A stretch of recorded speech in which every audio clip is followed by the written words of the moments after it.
my name is Hilistis, Pauline Waterfall. I'm a Heiltsuk citizen and I was born and raised here. I'm 79 years old, and my name Hilistis comes from one of our origin stories that means starting on a journey and staying on course until fully completed. Well, that's certainly something that you're doing, Pauline, isn't Thank it? you. Yeah. Thank you so much for making this time. I'm Adam Sandell. I'm one of the doctors in the hospital in Bella Bella, and we agreed to meet to give me and people watching this the opportunity to learn a bit more about the culture of the Heiltsuk Nation. I wanted to begin by sharing some of our traditional medicines, because you're a doctor.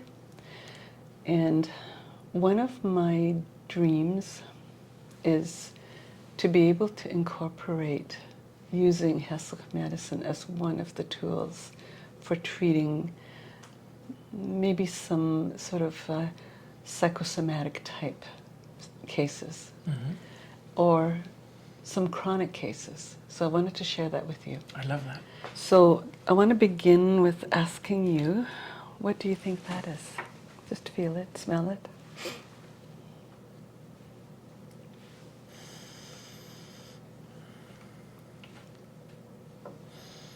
Is it from the sea? No, it's from the land. I have no idea. It's clay. So reconstitute it, it looks like that. And then this is clay with by itself with water, and this is clay with aloe vera cream. Okay. If I told you that for any open wounds, that if you took some of that and put it on the open wound and covered it and changed it every day, how would you feel about that? Knowing it's dirt and mud. Well, I suspect it's had a while for any bugs in it to die off, and I guess this has been in use for many thousands of years, and you know what you're doing. Would you try it? I think I might. In fact, it comes from an ancient village south of here called Kissimmee. And someone discovered that clay is excellent for cosmetic and facial kind of needs. But we knew that this particular clay deposit has got medicinal qualities. And when my grandmother first taught me about it, I thought, really? Like you're putting mud on an open wound? How could that be? So someone who learned about it from the outside got the mining rights. And he's been mining it for about 15 years, and he's created a company called Kissimmee Clay Company. And so if you Google it, it'll take you to another name, but what he did was he took a sample of the mud and he took it to the UBC and he had it tested for its medicinal qualities. And he said that they took a petri dish with a slurry of the mud and put 9 different types of bacteria in it, and every one of those bacteria died. So we have no idea what specific medicinal qualities it has, but my grandmother told me that, you know, if you put it on an open wound and change it, I've done it and it works. But I have to tell you that I've been really impacted by assimilation, and so that white part of my mind going, no. It's like, and my Heiltsuk mind was having this war saying, yes, try it. And I'd had an open wound that had been ongoing, and I didn't want any kind of other remedies other than to try and just treat it organically. And it just wasn't responding to like foot soaks and stuff. So I tried it, and sure enough, it worked. It worked, and I've used it since then. So I wanted to share that with you, wonderful. just because It really requires you to have an open mind Yes. about it. One day I asked my grandmother, so a lot of our old people had all of their teeth intact, and they were so white. And I said to her, so what did our people use to clean their teeth? And she said, you're not going to believe this. And I said, okay, try me. She said, they used ashes from fire. And I said, really? Ashes from fire? She said, yeah. They just used to put it on a rag and wet it and then just rubbed it. And so, would you try brushing your teeth with wood ash? I would. Yeah. Yeah, that's Yes. that I've heard before. I think So- the carbon is good. Unfortunately, over time, our knowledge has been exploited. So here's toothpaste with charcoal With in that it. same idea. Yeah. I bought it to see if it works, Yeah. and it does. And it does. Yeah. But I've also used wood ash. Right. So I think part of our reluctance in sharing information is that it has been exploited Yes. over time. Yes. And that there was a pharmacist in Bellacoola at the hospital a long time ago who was fascinated with traditional medicine, Nuhuk medicine. So he took samples and he sent it to St. Paul's Hospital lab for testing. And they had some diabetic rabbits. So the medicine that was used is a combination of this. Smell it. Now that's a very familiar smell, but I can't quite place it. It's called Wi'as. Wi'as is Devil's Club. Okay. So if you Google Devil's Club, there's a lot of knowledge that has been documented through people like Dr. Nancy Turner, who is an ethnobotanist. And so she's been fascinated with the whole use of natural foods and remedies with traditional people. So if you Google Devil's Club, but what we do know is that when you mix it together with, what do you think that is?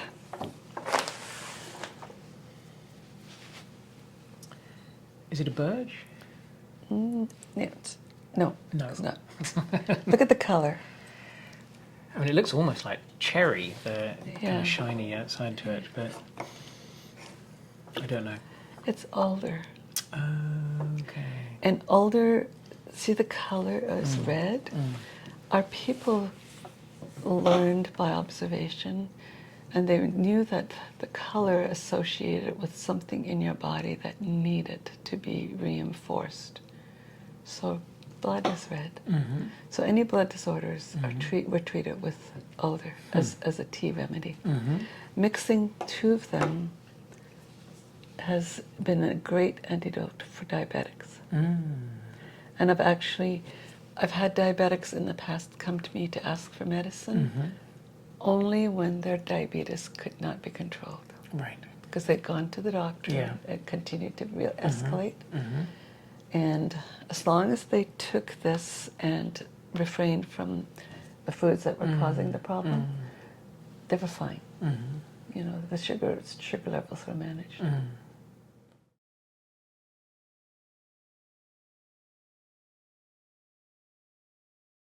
So the other thing that was one of our key medicines is this. We call it Quiluk. Smell it.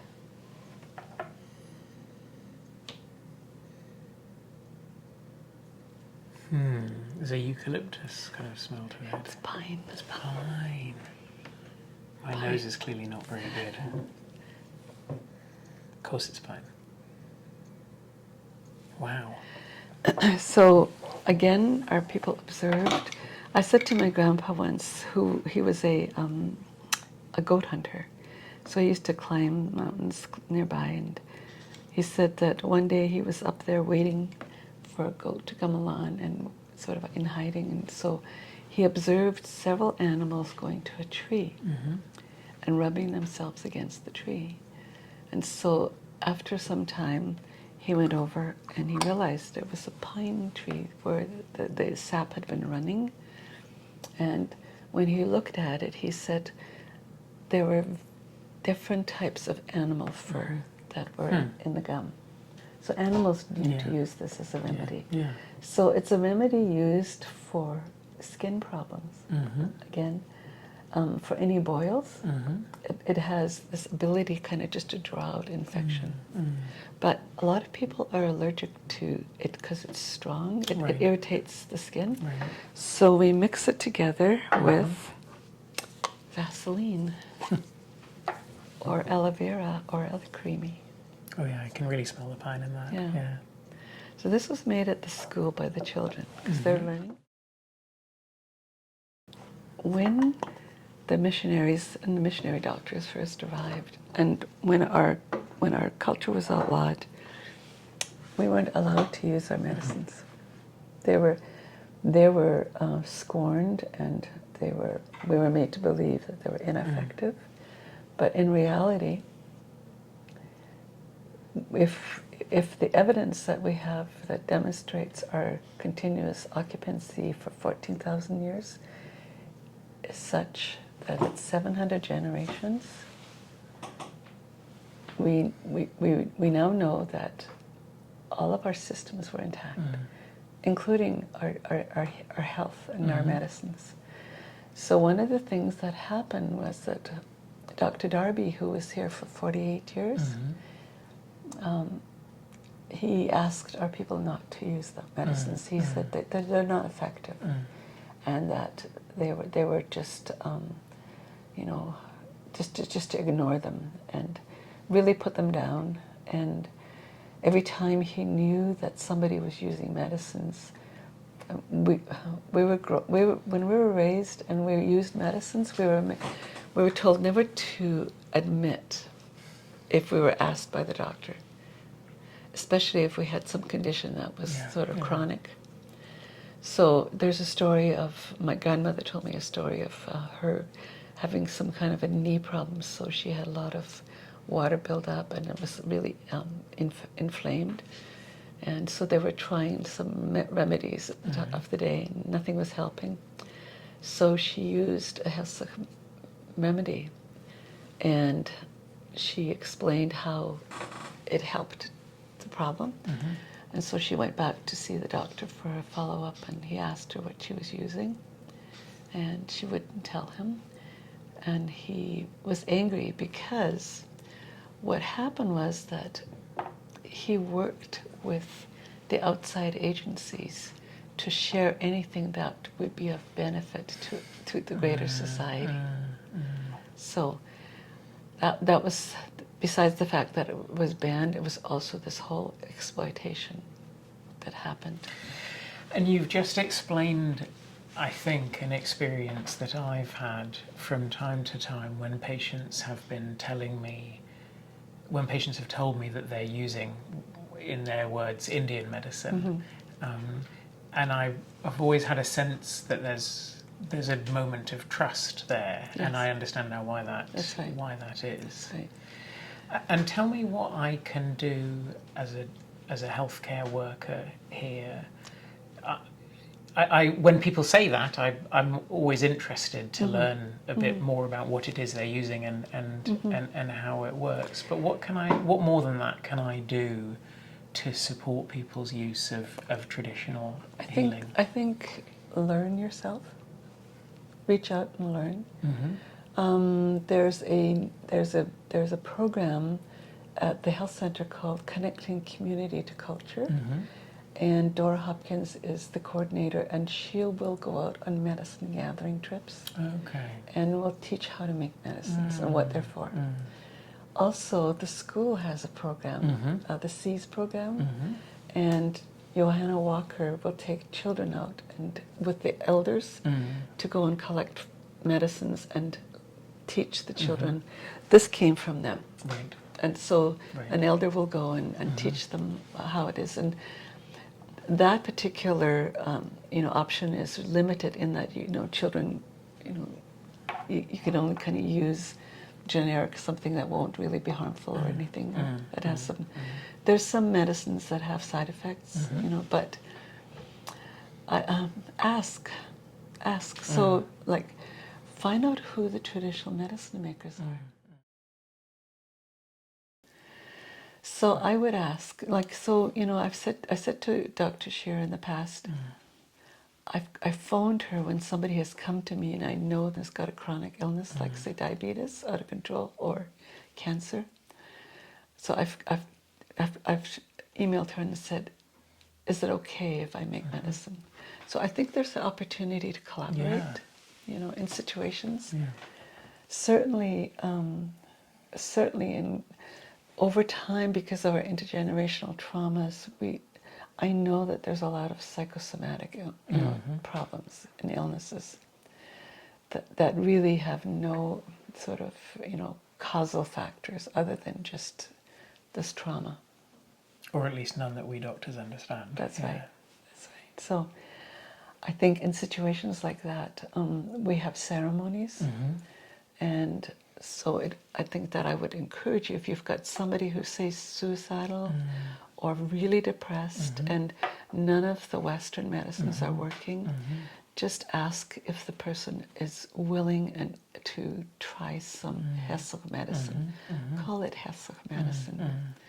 And so, and it would be, you know, there's various options, but one of the most common options are ocean baths. Just brushing off, smudging, ocean baths.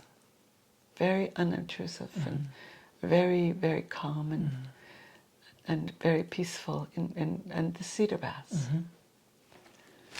We also have a root that we use for really, it's like very strong, and it's usually used for very critical patients with mental health issues, spiritual and wellness.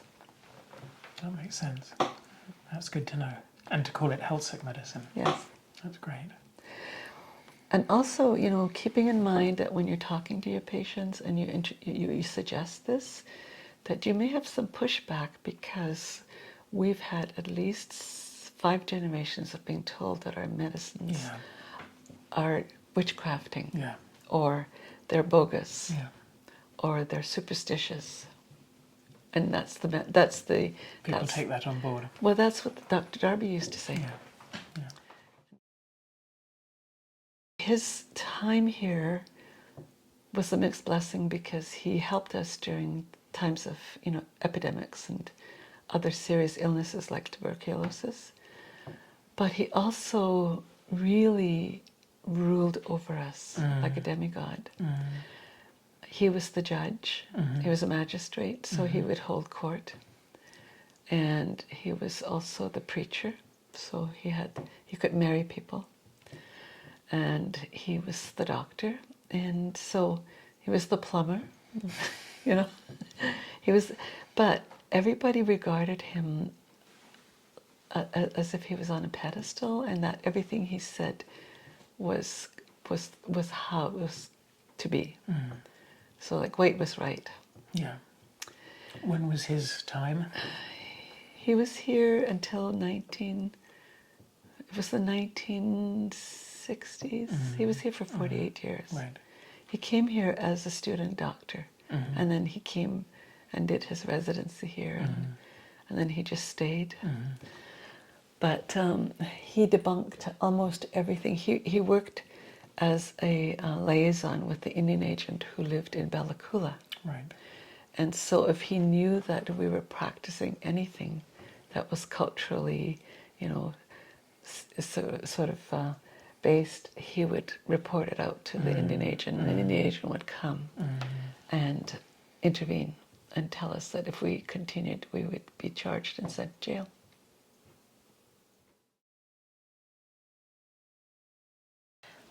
One of the things that you become aware of working in the hospital here is that our hospital has bad historic associations for some people. Can you say anything about that? I think over time we've been made to believe that we're less than, And so, in fact, if you were working here 60 years ago, you would not have been permitted into my home. It was highly unusual, unless a doctor was doing a home visit, that any medical people were in our homes. And so there was, the other thing that we were taught is never to socialize. The medical people were never allowed to socialize with us. And I'm glad that rule has gone.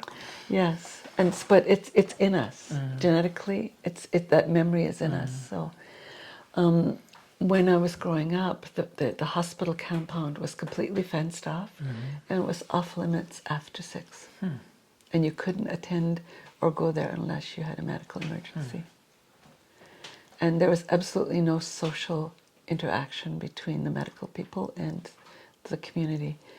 And once in a while, if there was a wedding, the hospital staff would attend, and it would be noted by our people. And I was looking at an old newspaper publication that was covering this wedding, big wedding, and one of the comments was, "And the medical staff were there, and they seemed to be having fun." So there's this intergenerational learned behavior that impacts how we see the hospital. The other thing was that we never had a voice in any of our treatment or anything. So we weren't allowed to question. And if we were questioned, we were made to feel that we were rebellious and kind of just shut down. And so that's only within the last 20 years that we've been able to start questioning. Up until then, everything that was told to us was lorded over us as the way. And when a person either is giving birth or is dying, our families are totally involved. It's part of our culture. And we weren't allowed to do that during in the past.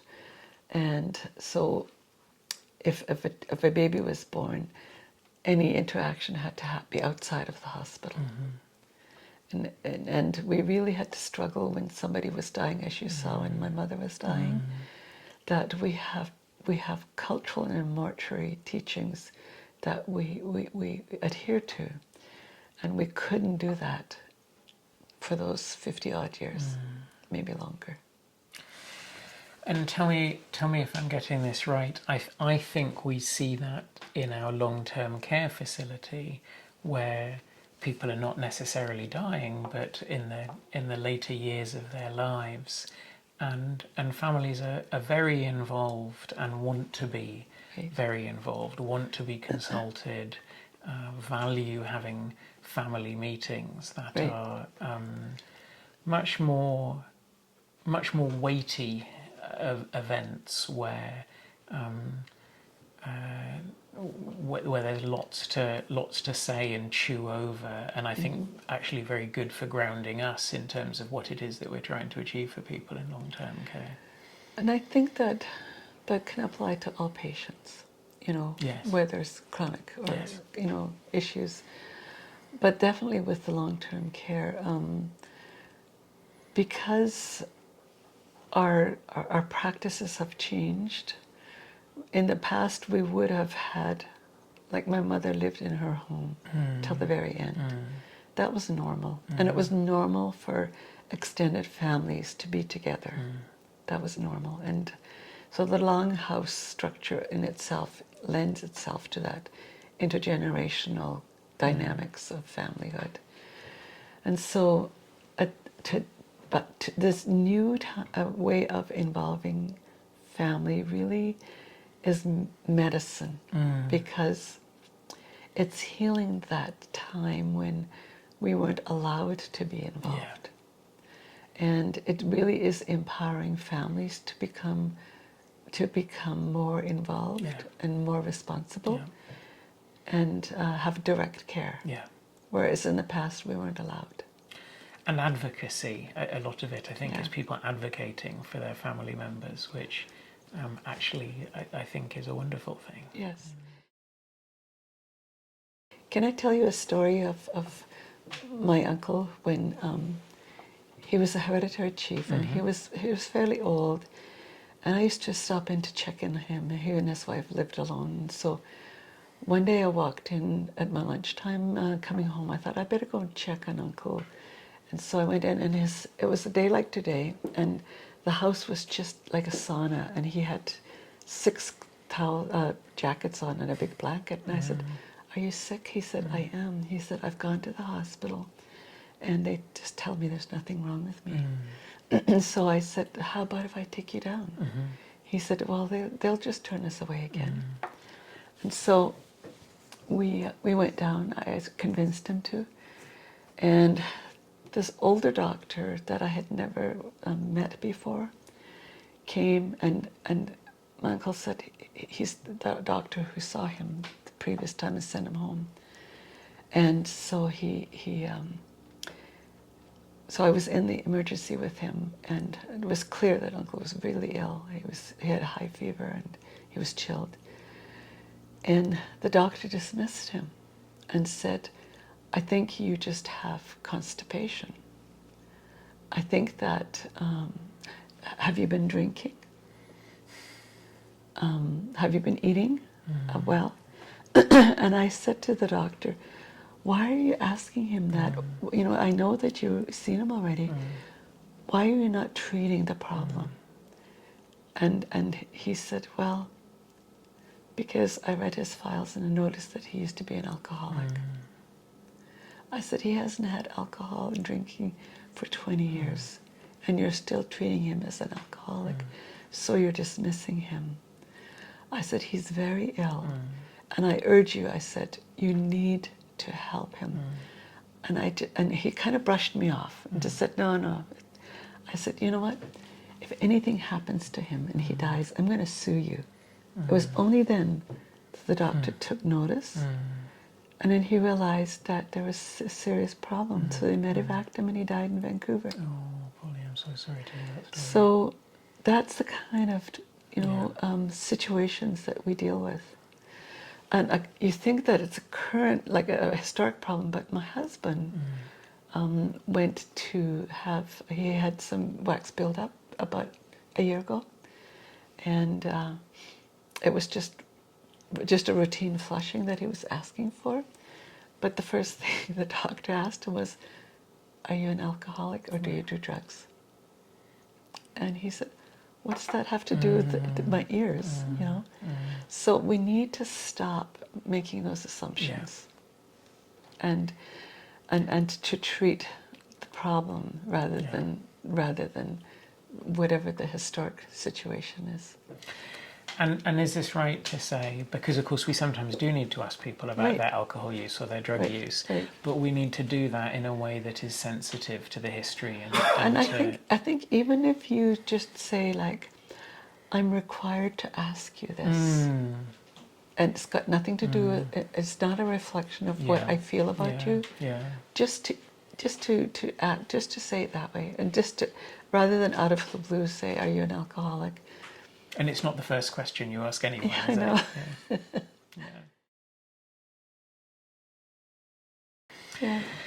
One of the things what you were talking about there made me think about was one of the first things I noticed working here when someone is seriously unwell in the hospital is what I understand to be a Heiltsuk tradition of people showing up. That's right. And there could be 50 or 60 people standing in the corridors silently and very respectfully bearing witness. The reason for that is because we believe in a life after death. We believe that our spirit transitions, and that at the end of life is the most critical time to support somebody who's going through that transition. Our belief is that our spirit lives at the base of our spine, and on the moment of death, it evaporates up our spine and up above our head. That's why we always have the window open in the room, so that the spirit can go out. And our role as loved ones is to be there to support and give strength, because death in itself is very traumatizing. And so whoever's directly involved, usually, the direct relatives, are going through a very difficult time, especially if it's an accidental death or even just death in itself. So if we have others there that arrive, we gain strength just to get that next step. And we stay there and share that strength that's required to help those who are being left behind, but also to help the person who is dying. And quite often it's to say goodbye, because it's important to have closure. And so, when my mother was dying, we all had our opportunity to say goodbye to her and to tell her that it was okay to leave, give her permission to leave, her spirit. So, and then the people will stay there and help out in any way they can. So there's people in our traditional ways who bathe the body and dress the body. And there's people who will lay the body in the morgue. And so, and just available for the grieving family. And our grieving period is for a full year. Yes. It's a customary full year because not just to help us, but also to help the spirit of the deceased, because we're taught that it takes a full year to get used to the spirit world, to spirit food, to spirit clothes. We're taught that the spirit food's like manna. It's grainy and it's boring, and that when we burn food, it transforms the food into a way that the spirit can utilize it. Okay. And that clothes in the spirit world are like veils; they're translucent. And that when a spirit first transitions, they feel naked. So we burn clothes. So the clothes transform for them to be able to use that. We do that for that whole year. Wow. And so we're helping the spirit in the transition, and then we're helping those who are staying, because there's something very healing about preparing a meal for my mother that she loved, food that she loved to eat, and knowing that, I was feeding her spirit while feeding mine.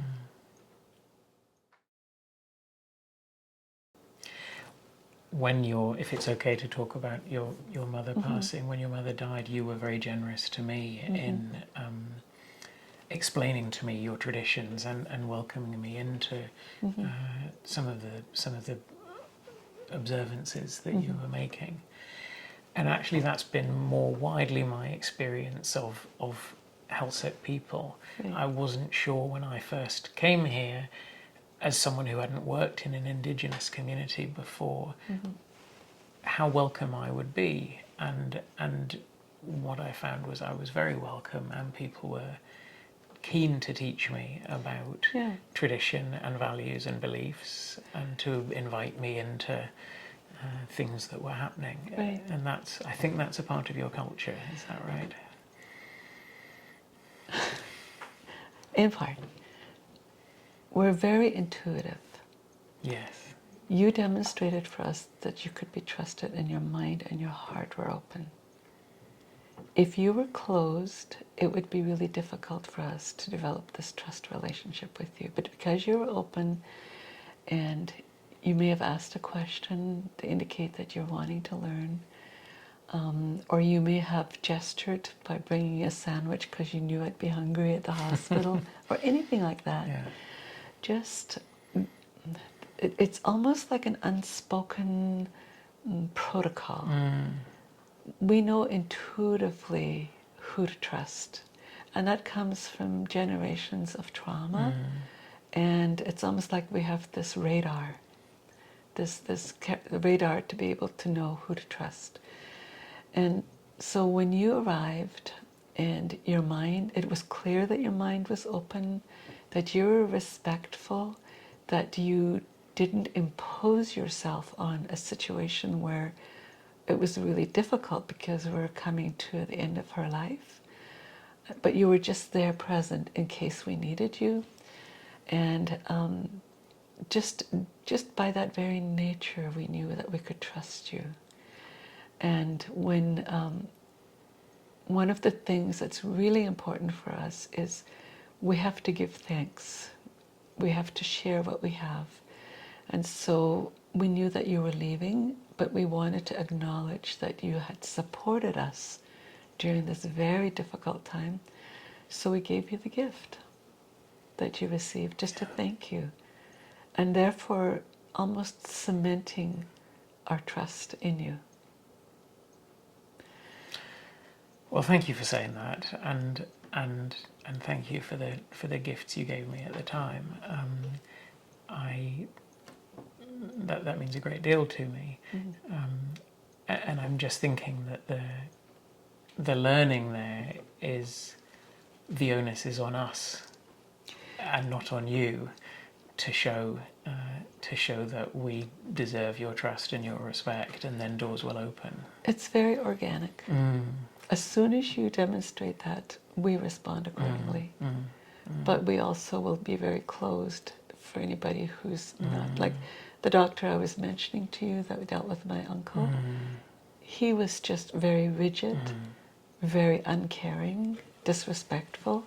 He wasn't open to hearing what I had to say until I threatened him.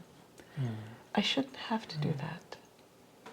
You know, it's so important to understand that we have biases. Yes. And we come into life with biases. And part of it is a trigger for survival, but other is just conditioned. And so I think to be really aware of whatever biases that we have that may impact our ability to be objective. And we all have those biases, Yes. whoever we Yes. are. So what would you say to someone, say a doctor or a nurse, coming to work in this community for the first time, perhaps aware, as I hope everyone is, of some of the issues of still burning from the experience of Indigenous people in BC and the issues of cultural sensitivity that are needed in healthcare, but unfamiliar with this culture? What would you say to them? Attend community functions. They're open to the public. Yes. They're a huge opportunity to learn. And yet, in the past, medical staff were banned from by Dr. Darby, by the United Church. You shall not attend any community functions unless, you know, it's deemed okay by whoever's in charge. Attend community functions. And I'm happy to hear you say that, because I was nervous about doing that at first, because I wasn't sure how welcome I would be. I didn't want to be intruding upon something private. It's not an intrusion. No. All of our events are open to the public, and your being there as a witness legitimizes what we're doing, just by witnessing it. And that's why at the end of potlatches, they have a giveaway. It's to thank you. Thank you for being here. Here's our gift of prawns for you, just to be here to witness, you know. And so you don't need to do anything. Just sit and observe. If you have any questions, you know, ask somebody. Ask somebody at who's a Heiltsuk member, say, Carade, or somebody somebody is working in the hospital. Or the other thing that I really encourage is to begin to close the gap with the health center, because they have some wonderful practices that really are holistic. Close the gap with child and family services, and close the gap with the school, and close the gap with social development. there's an interagency service model. Are you aware of it? Yes, I am. Yeah. Do you attend? I haven't yet. I will be. I would strongly encourage whoever is here, just attend, because what they'll do is they'll do case reviews if needed. But these are all stakeholders in our well-being who are there because they want to share this common thread of support to whoever is at risk or vulnerable, or just the community in general. And they'll have really open-ended kind of conversations like, what are we going to do about the drug problem? Yeah. What are we going to do about the young offenders? That type of thing. Yeah. And then also, when there's a ceremonial function like what we had last week, I think it would be really wonderful to invite, medical people just to come and witness, like we did for the RCMP. Just come and see how we do it, and then learn that way. There's a lot of written material. I would suggest that new staff go up to the cultural center and just be really clear about what it is, because there's so much information there. It's like going to the library. What specifically, if you want to look at whatever information is available for like the history of the hospital or traditional medicines. And Jennifer Carpenter, who's the director, has been here for over 50 years. So she's very, she's married into the community. So she's very aware of protocols and procedures. So if you go, like for example, I've got my document on traditional medicines. Yes. It's up there. So if you go there and ask if you could see it or have a copy, she'll contact me to get permission. Okay. So. Yeah. Okay. I also really strongly urge, as much as possible, if there's Heiltsuk orientation sessions, that staff attend. Absolutely. Because it's just another means of learning about this historic, but also about the cultural, foundation of our nation. Yeah. Is there anything more you think we should be talking about that we haven't touched on? No, I don't think so. I think that's a really good beginning, because what happens then is once you establish trust, everything just unfolds. It just unfolds in a very natural way that really doesn't need a lot of prodding or conditioning. I think that as time goes on, it'll evolve, but certainly doctors don't have to, medical people don't need to be forced to do this. Like, that Dr. Shear had very strong boundaries, but the way she related to her patients in a very respectful way that empowered them to make decisions, gave me a choice. Yes. It's like, this is what's wrong with you, in really simple lay terms, and just say, like, what do you think? How do you think we should do this? And so she chose not to be part of our cultural and social, venue, but she was also very trusted. Yes. Because of how she related to her patients. So there are different ways of doing it, but being open and respectful is the... Yeah, and as much as possible, see the person as a whole person. Yes. Yeah. It's so easy to see somebody as a drunk or somebody as a cripple or whatever, but really as a whole person, that the person has, a spirit and emotions and feelings and family and life and community and culture that we see little of in the hospital sometimes. Yeah. Pauline, thank you so much. Walas Kayasika for your time. La'a means yes, you're welcome. Thank you so much. And I'm really grateful to be able to share this. So I know that it'll land where it's meant to be. I think it will. People will hear what they need to hear and take from it what they need. I think you're right. Thank you so much. There's no quick fix. No. But these conversations are important. Yes. Thank you. Thank you. Kayasaka.